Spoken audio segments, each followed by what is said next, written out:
How y'all doing? How y'all feeling? I hope you're doing great. Yes, I'm reacting to a video today on a Sunday. Yes, today's Sunday. Okay, today is October 16th. And how's the weather over here? Pretty decent. It's fall, so it's decent. It's cool, which I love. I love falls. I used to always say I love summer. I love spring. Well, I still love spring.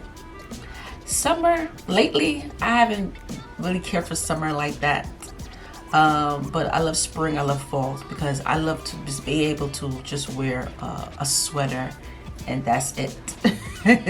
That's it. Just a nice little comfortable sweater. That's it. So this one we're gonna be reacting to is Finland. Yes, I haven't done any videos of Finland in such a long time. This one is how Finland ended homelessness. So yeah, so let's just get straight to the video. About 600,000 people experience homelessness in the US. Think about your own life. You might not be homeless or necessarily even know someone who is or has been. But you certainly know someone paying too much for rent, someone having trouble finding a place to live, someone facing eviction. In other words, someone who could become homeless without much needing to go wrong. More and more Americans are joining this category every day. The truth is that in 95% of US counties, those who work a full-time minimum wage job cannot afford even a one-bedroom apartment. Change that to a two-bedroom and the entire country becomes... It is hard. I don't mean to cut the video so early. It is hard out here. People thinking, oh, you have a job, so you should be able to get your own place. No, it's not easy. It's not easy out here. Thank God I have my family, you know. But looking for an apartment is so expensive. Very, very expensive. You have to be making a lot of money to even get like a one-bedroom apartment. Yeah, it's hard out here, y'all. Don't think it's easy out here. It's really not. Becomes unaffordable. This situation is only getting worse. As a result of the pandemic, rising housing costs, wage stagnation, and the inadequate policies of our local and federal governments, the number of people experiencing homelessness and of people on the brink has been steadily growing for the past decade. That is, if you only look at the US. In this episode, we're looking at Finland's approach to homelessness, what housing first is, and what it could mean for the American economy. In Finland, only about 5,000 people, 0.1% of the population, are homeless. And that's even with the broadest definition of what constitutes homelessness, which includes more than who you typically... Are we basing off of the population though? Because we have way more our population is very high over here, so... I mean, that's still good though, but... think of when you hear the term. The Finnish definition of homelessness goes beyond just those who are living on the street or in emergency accommodations like shelters. In some cities, like the country's capital Helsinki, no one sleeps on the street. That type of homelessness has been completely eliminated. Compare that to the US's nearly 600,000 homeless people, which is almost exclusively so-called rough sleepers, those who live on the street, and the problem starts to become apparent. Wait, so can I explain something? I know I'm trying not to make this video too long. The thing is here in America, the reason why a lot of them sleep outside is because the shelter here are crowded, and not even crowded. Some of them choose not to stay in the shelter because it could be very dangerous in the shelter. That's another thing too. That's another problem here. How do I know? Talking to people who've been in the shelter. And they told me the shelter is very, very scary place. Could be very dangerous, which is kind of weird. I know because you know some people might think I'd rather sleep in a shelter than sleep on the street. But them shelters could be very, very dangerous. So some of them just choose to sleep outside. And some of these people here too, you gotta understand too. A lot of them have mental problems too. So yeah. What's more important though is that homelessness isn't just low in Finland; it's actively going down. Between 2010 and 2018, Finland enjoyed a massive 40% decline in the homelessness rate. That's crazy. If it sounds like we're cherry-picking data, even during the pandemic, which, let me remind you, has caused a massive surge of homelessness in the US, homelessness in Finland did not increase. So what happened? How is Finland so effectively reducing homelessness? Yeah, I wanna hear In this. 2007, the Finnish government started a national Housing First program. Housing First is a philosophy that argues that to make progress on homelessness, particularly chronic homelessness, you need more than temporary emergency solutions. You need permanent housing right out the gate. In other words, Look at this, but look at this. This is what I'm talking about. They get support for mental behavior. Look at this, behavioral income and landlord, medical. They get all of this. I'm not saying that they don't get it here, but they really do need to do more with helping people who have mental problems. Because, like I said, a lot of them have mental problems. Even people who serve in the military come here and they're going through it and they're not getting the proper help. But this is good. I like this. housing is the starting point, not the end point. The way Housing First programs work is pretty simple. People experiencing homelessness receive independent housing immediately, without having to first fulfill mental health, sobriety, income, employment, or other requirements. Once they're housed, support services are offered, not imposed, and over time, the newly housed begin to finance part of the cost of their housing to the degree that they can afford it. It sounds pretty intuitive, but this is very different from the more common continuum of care or staircase approach we're mostly using. In continuum of care programs, homeless people are expected to make progress on any mental health or addiction issues they may have, and to pass a certain standard before being housed. In this system, housing is at the top of the staircase. These individual changes that these programs require are the sorts of things that are incredibly difficult to address when you are still contending with the anxiety of not having a home, possibly still sleeping on the street. In these continuum of care programs, only once you have demonstrated some change, which we should keep in mind is incredibly difficult to achieve without housing stability, do these programs graduate you into housing arrangements. First shared housing, and slowly over time independent housing. To some, continuum of care approaches sound great. That is, in theory. They map onto our society's values of meritocracy, of security. Only those who are deserving get access to the prize of having a home. Under this mentality, if you don't have a home, it must be because you're just not good enough yet. Come back later.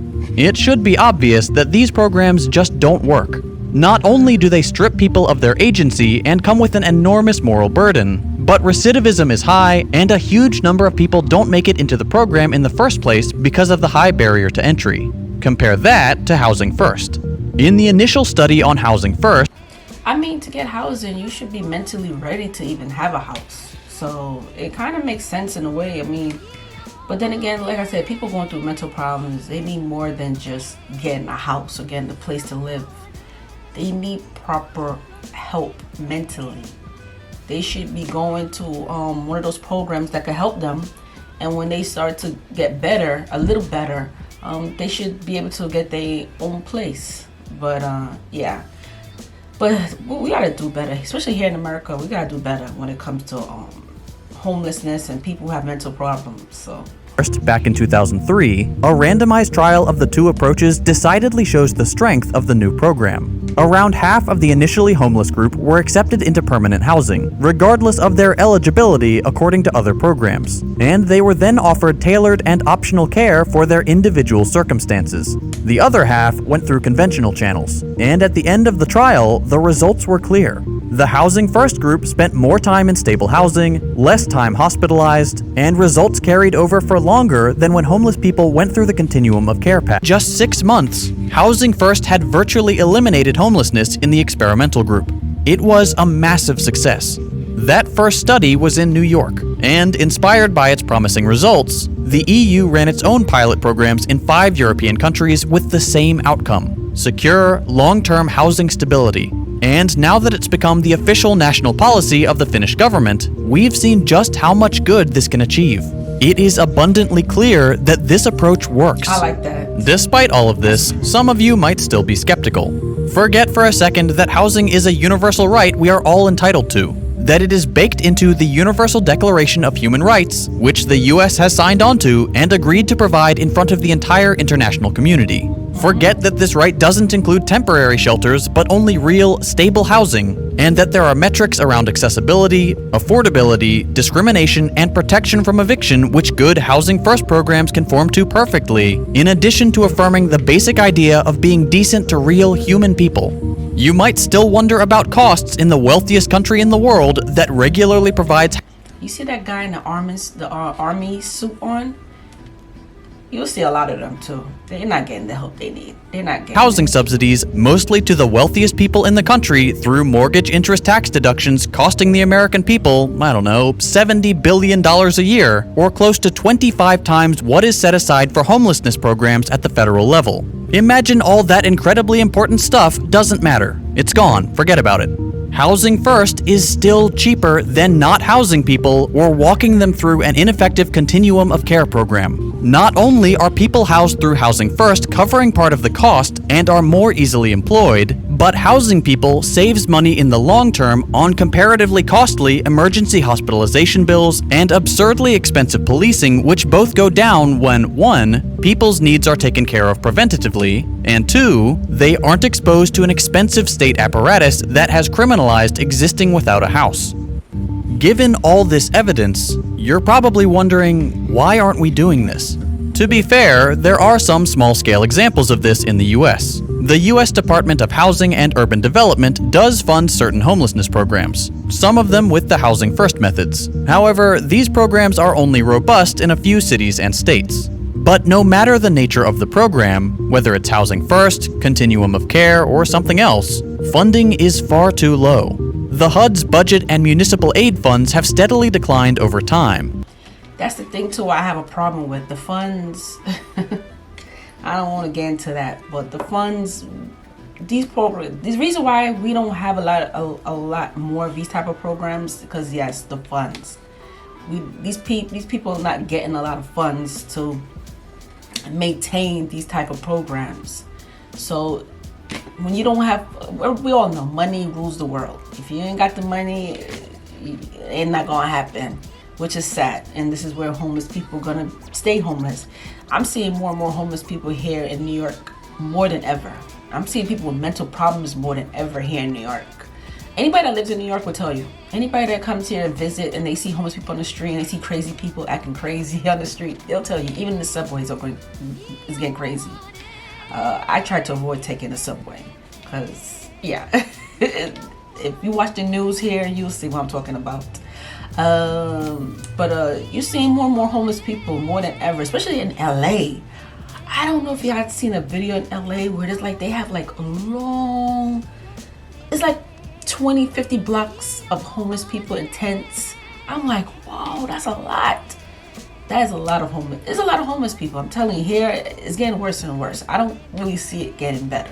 And as a result, programs scrape together a budget from the general public and several different local and federal funds, rarely ever amounting to what they actually need to provide effective services. But the main problem behind all of this isn't that homelessness programs aren't getting enough funding. That is an issue just a little further down the line. The underlying problem is affordable housing, and at the core of that problem is our capitalist organization of the economy. Under a capitalist economy, housing isn't treated like the right it's considered to be by most nations, including, on paper, the United States. Instead, it's a commodity, something to be traded, speculated on, turned for a profit. That is the main goal of housing in a commodity market, not putting people in homes, making money. As a result, developers, investors, and the like don't focus their energy on housing the poor, from whom they can only extract so much, but rather on building luxury accommodations for the wealthy, leaving largely empty units across the country only rarely occupied. And this is a problem I have too. It's like they focus so much on the rich people and people who do have money, and they focus on them more. That's why I'm seeing more and more condos and more expensive luxury buildings are being built here in New York. Everywhere you go, all you're seeing is luxury buildings are being built. And it's like, it has you thinking like, y'all building all this for the people who have money, but what about the people who don't have money? But then I thought about it again, and I'm like, Tysheen, because they're not gonna make money. So do you really think they really care about the homeless people? But then they should care, because the more homeless people are going to be on the street, the more crime is going to happen. Hello, it's going to be more crimes. Do you think if you come here in New York and buy a luxury or even rent a luxury apartment, you got to come outside? You got to come outside. And then guess what's going to happen? You're going to see a lot of homeless people in the street. People are going to commit crimes because they have nothing. They don't care. They don't care at this point. So, yeah. And we don't even have a lot of cops out here like that like we used to. I don't be seeing them like that. But it's going to get bad. So, yeah. If at all, while people in desperate need of housing are refused access and subjected to a manufactured housing scarcity. On top of that, there is a very real incentive for capitalists to only partially resolve homelessness. The threat of losing the roof over your head keeps even the most exploited worker in a job they hate. Increasingly, that threat forces people into even more dire conditions as wages become less and less sufficient to cover housing costs, forcing people to take on several jobs and work untenable hours to avoid the possibility of eviction. I said this in my other video. It is not in the capitalist interest to remove that powerful, terrifying incentive. And here is where the Finnish success story may go beyond Housing First alone. Not only is Housing First doing a good job of taking people out of homelessness in a reliable way, but a social democratic organizing of the economy is limiting the extent to which people are likely to fall into it in the first place. It's still capitalism, so it still relies on somebody being exploited, in this case people in the global south, but at the very least, social democracy goes part of the way on neutering perverse capitalist incentives on continuing homelessness domestically. One key element of this is unionization. High unionization at 75% of the Finnish workforce, and therefore higher wages and higher job security than in freer markets, mean that as people exit homelessness, they are unlikely to be replaced or fall back into it themselves. American conservatives love to rail against Housing First, touting its failures to make significant changes in cities like Los Angeles, where homelessness has continued to rise despite housing programs taking root.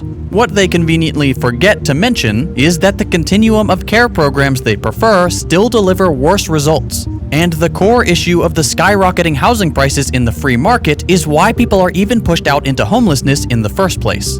The thing is, it doesn't have to be this way. There are solutions to reduce the scale of this issue. Earlier this year, the Gravel Institute released a great video on one of these solutions, the decommodification of housing. I'll put a link to that video and all of the sources for this one in the description. At the end of the day, the conclusion that you should take away from the Finnish case isn't just that this one type of program works really well at taking people out of an incredibly difficult situation for the benefit of everyone. It does do that, but that's not the point. The Finnish example gives us a glimpse of how we can treat housing differently. Instead of being a game for the wealthy to gamble their own fortunes and the livelihoods of millions of Americans, Housing First shows us what housing really is: a necessity, a right. It's something that must come before almost everything else, something which we must guarantee, or fail to recognize the humanity of millions of people. Yeah, so I don't know what's gonna happen years from now. It's just crazy because, like I said, I'm seeing more and more homeless people than ever.